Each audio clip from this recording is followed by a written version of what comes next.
Guys, Steve here with Revive, and again here are some of my training highlights of my main compound lifts and what I'm doing on them. So you can see I'm also wearing a rather aesthetic Revive vest there.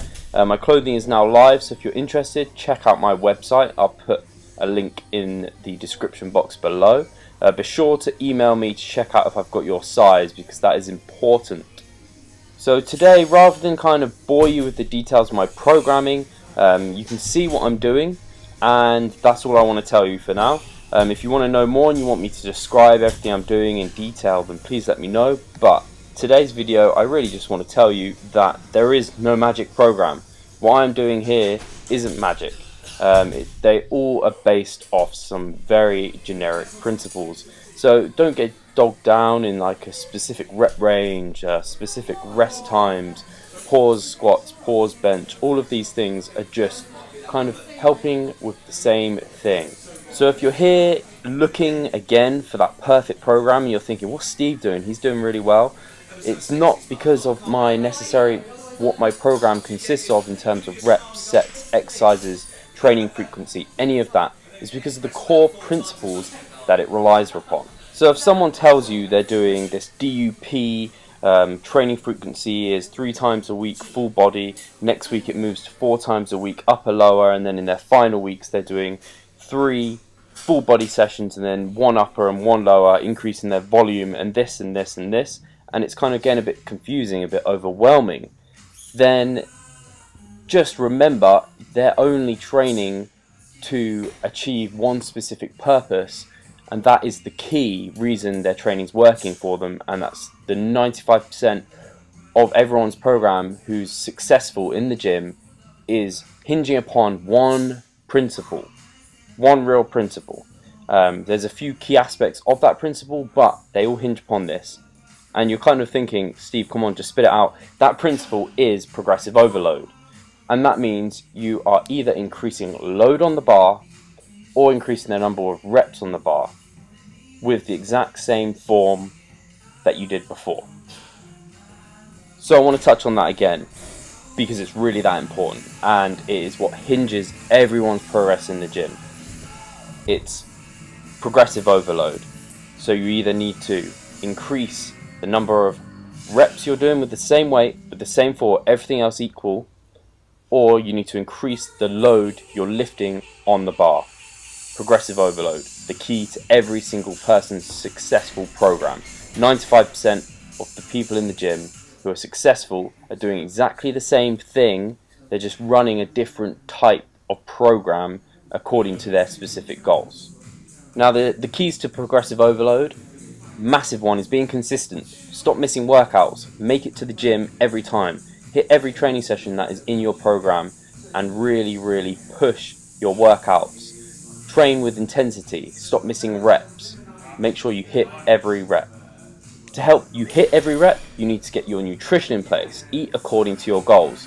If you're trying to gain weight, eat in a calorie surplus. If you're trying to lose fat, then eat in a calorie deficit. Eat according to your goals, especially if you're trying to gain muscle and gain strength. You need to eat in a calorie surplus. It doesn't need to be massive, just a slight one will really help wonders. Something else you really need to do is get your sleep. Get adequate sleep. 8 hours of good sleep is what a lot of people will need. It depends person to person, but without getting too into depth with it, just make sure you're getting some quality sleep, you're getting in some quality nutrition, and you're getting very consistent with your training and your nutrition and your recovery, and you'll be within that 95% of what successful lifters are doing. No matter what you're doing in the gym, if you're doing some special things, as long as you're getting progressive overload, you're going to be improving, you're going to be getting stronger on those lifts.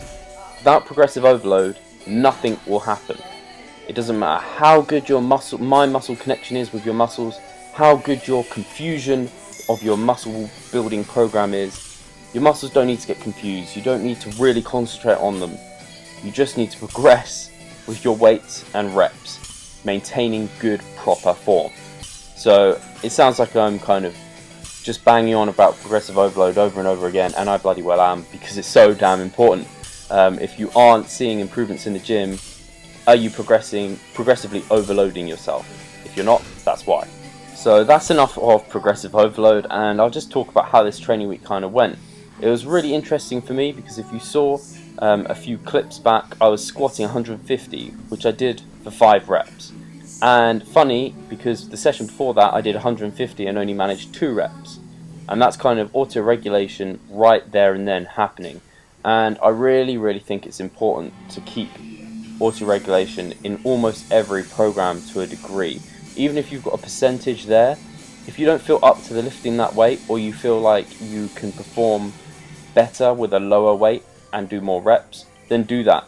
If you feel like you can really smash out a higher weight than your percentage is saying, then do that. It kind of lets you hit your gains when you feel good and concentrate on backing off when you need to focus on kind of recovering. I quite like this as it's really showing how high bar is the lift for me. I recently transitioned from low bar to high bar, and obviously I really like this because it looks like I've got a pretty damn straight bar path. If you look at where the barbell is at the bottom of the lift and then at the top of the lift, it basically, with each of these, you can see it starts and ends in the same place, which is really nice. This was also the first time trying my SBD knee sleeves, and this was my final set of 10 sets of 2 at 120 kilograms, which is approximately 65% my warm rep max. And the SBD knee sleeves seem to really help. And this wasn't part of my program. This was just beltless fun. I thought it was okay, sorry Greg, but I just wanted to do one set to see how I felt with the knee sleeves, and this is a beltless PR for me, and it felt really easy. Thanks for listening, guys, and here are some of my t-shirts and vests in action. Guys looking swole with their swolfies, and cheers guys, thank you very much, and revive stronger.